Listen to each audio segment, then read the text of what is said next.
Olá pessoal, tudo bom? Eu sou Alexandre Oliveira e sejam bem-vindos a mais um vídeo sobre livros.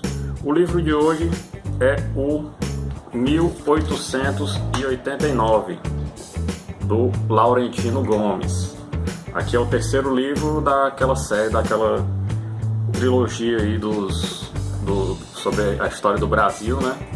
Que começou no 1808, aí foi para 1822 e agora termina no 1889. Quer dizer, termina até agora, né? Pode querer fazer outro livro.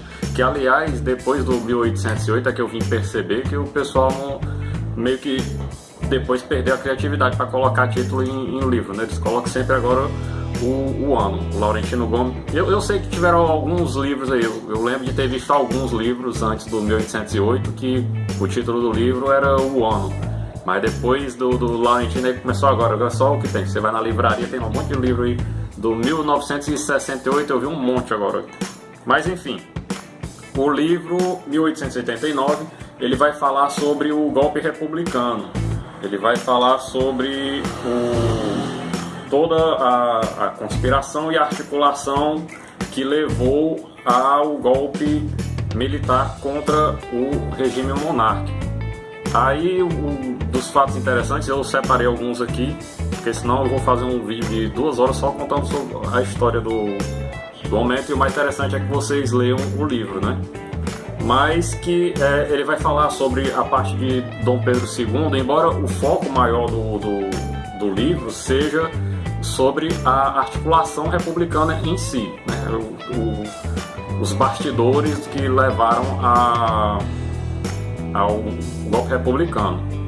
Então, até costumo dizer que hoje a gente está meio que polarizado entre esquerda e direita, né? E nesse período de final do século XIX e começo do século XX, a polarização era entre monarquistas e republicanos.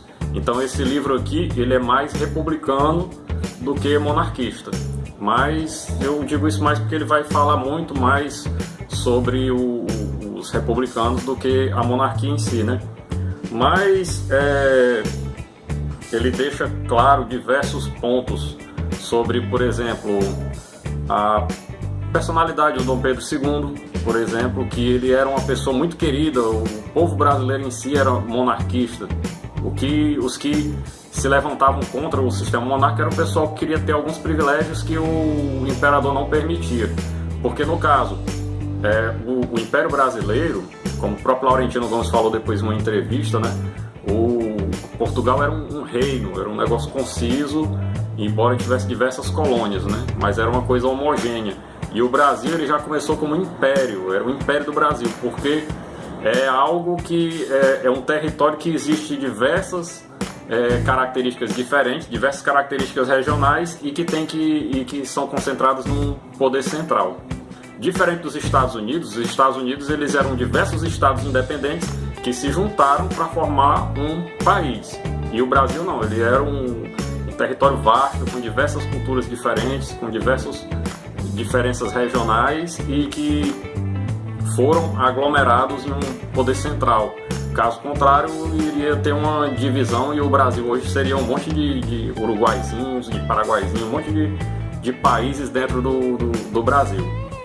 E essa unificação, essa unidade, ela foi garantida pela monarquia, essa unidade nacional.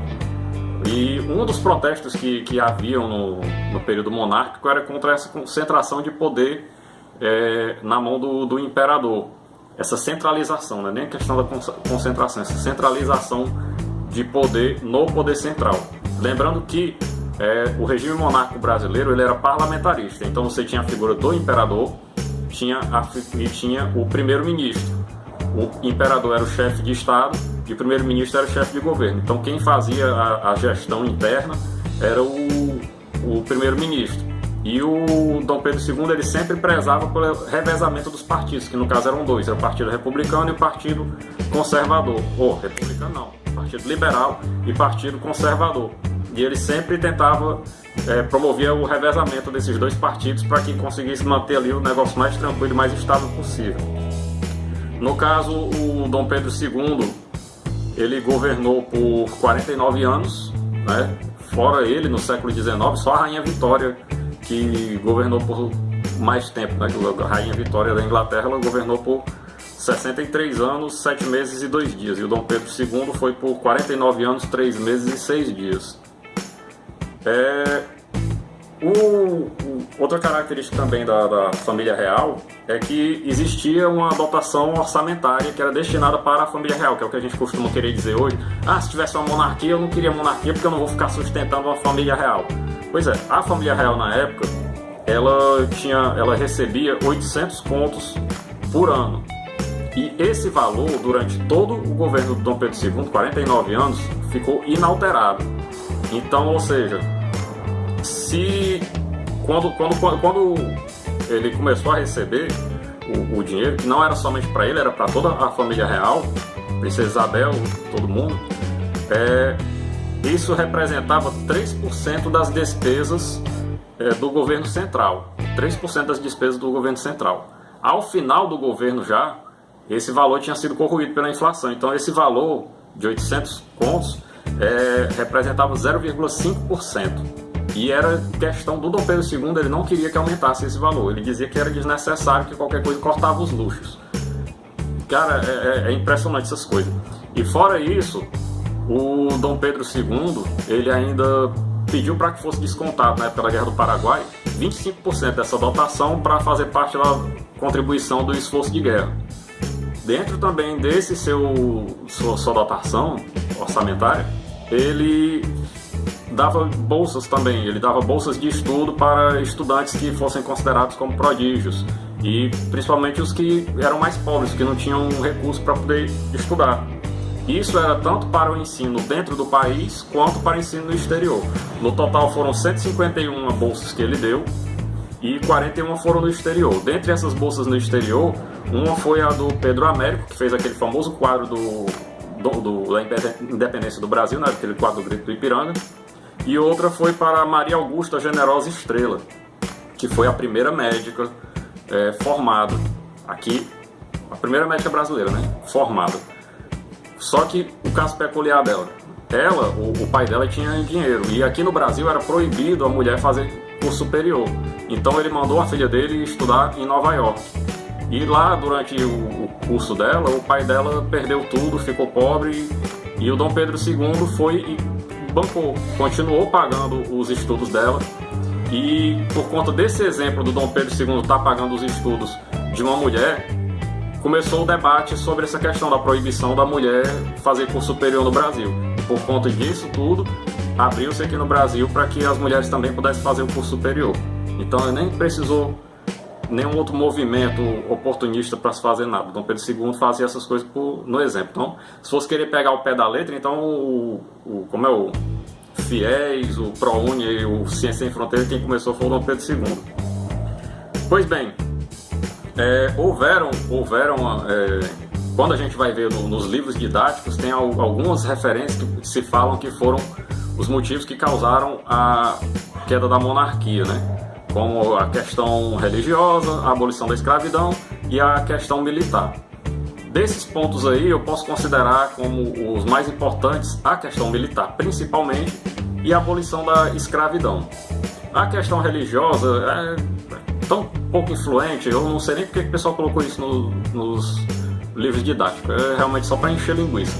Mas você pode tirar essas conclusões lendo não somente esse livro, como outros livros mais sobre o período monárquico. Mas a questão militar, que foi importante. Após os militares retornarem da Guerra do Paraguai, eles voltaram com um grande prestígio social. E isso daí meio que, enquanto a população reconhecia essa importância dos militares, o Império ele meio que deixava esses militares desvalorizados. Depois de vários anos, os soldos ficaram congelados, não teve modernização das Forças Armadas. E também começaram a sofrer ataques de políticos civis. Então aí você imagina, você penou feito um condenado na Guerra do Paraguai, todos penaram feito um condenado na Guerra do Paraguai, todos os militares que foram. E aí depois chega um cara engomadinho da capital, fica soltando piada, fica fazendo chacota da sua cara, e vai ficar por isso mesmo? Isso daí começou a ferir os brios militares. e o imperador ele não tomava partido disso, e eu considero que isso daí foi um dos erros dele, que ele, inclusive ele defendia que houvesse um exército reduzido, ele não queria um exército muito grande no Brasil, ele achava isso perigoso, mas foi exatamente por se afastar das forças armadas que ele acabou perdendo, embora ele tivesse a simpatia total dos generais e almirantes, eram todos monarquistas, como todo o povo brasileiro era monarquista naquele período. Apenas os militares de carreiras intermediárias, capitães, majores, alguns tenentes os mais novos é que tinham essas ideias republicanas e revolucionárias. Enfim, isso daí, depois com a abolição da escravidão, o Império perdeu apoio político, né? Os grandes latifundiários, escravistas que apoiavam e que seguravam o regime monárquico, e seguravam através de quê? Aprovando medidas que o Império solicitava, defendendo, evitando que novas ideias fossem apresentadas e tomassem muito vulto, ou seja, enquanto um falava de um lado, digamos, por exemplo, os republicanos, enquanto os republicanos atacavam de um lado, teria monarquistas, alguns financiados por grandes latifundiários, para rebater do outro. Então, a partir do momento que aboliu a escravidão, não tinha mais ninguém para defender a monarquia. Ninguém no sentido político. A população defendia, mas a população ela nunca teve vez até os dias de hoje, embora naquela época houvesse mais consideração com o povo. Mas, enfim, depois diversos atritos aconteceram, acusações mesmo na imprensa, acusando alguns militares de desvio de dinheiro, e os militares respondiam a esses políticos. Teve até o caso também que gerou um atrito quando na escola de tiro do Rio de Janeiro, de Campo Grande, né? Que era comandado pelo tenente-coronel Sena Madureira, eles receberam lá o Chico da Matilda, cearense aqui, que era o Dragão do Mar. O Dragão do Mar, que foi um dos ícones abolicionistas aqui no estado do Ceará e no Brasil também, que era o jangadeiro, e que ele transportava os escravos dos navios para a praia, e ele se recusou, e aí, então começou a campanha abolicionista aqui no estado do Ceará com mais força.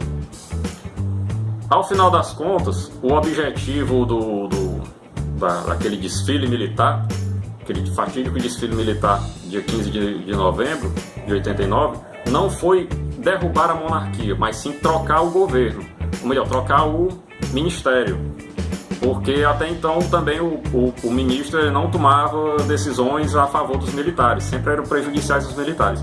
Então o objetivo era trocar o primeiro-ministro, e que era o Visconde de Ouro Preto, e chegaram então lá no quartel, e o Visconde de Ouro Preto ele deu um vacilo, que ele estava no quartel da Marinha, que era mais seguro para ele, que era a maioria monarquista, que realmente defenderia ele, e fugiu e ele, não vou ficar aqui não, eu vou para o outro quartel que é mais seguro. Ele foi exatamente para o quartel onde era a sede do movimento republicano. Aí lá ele foi preso, e no meio daquelas incertezas todas, ninguém sabia que governo que ia ser, e no meio daquela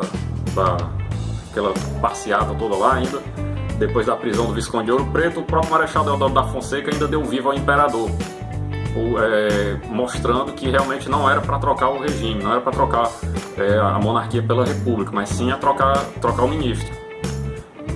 Depois disso, o Benjamin Constant ficava tentando pressionar o Marechal Deodoro para, não, rapaz, a república, ele disse que não era a hora, que não era interessante, que eles iam trocar o ministro, e ele ia apresentar para o imperador uma lista com todos os ministros que ele estava recomendando para governar o país dali para frente.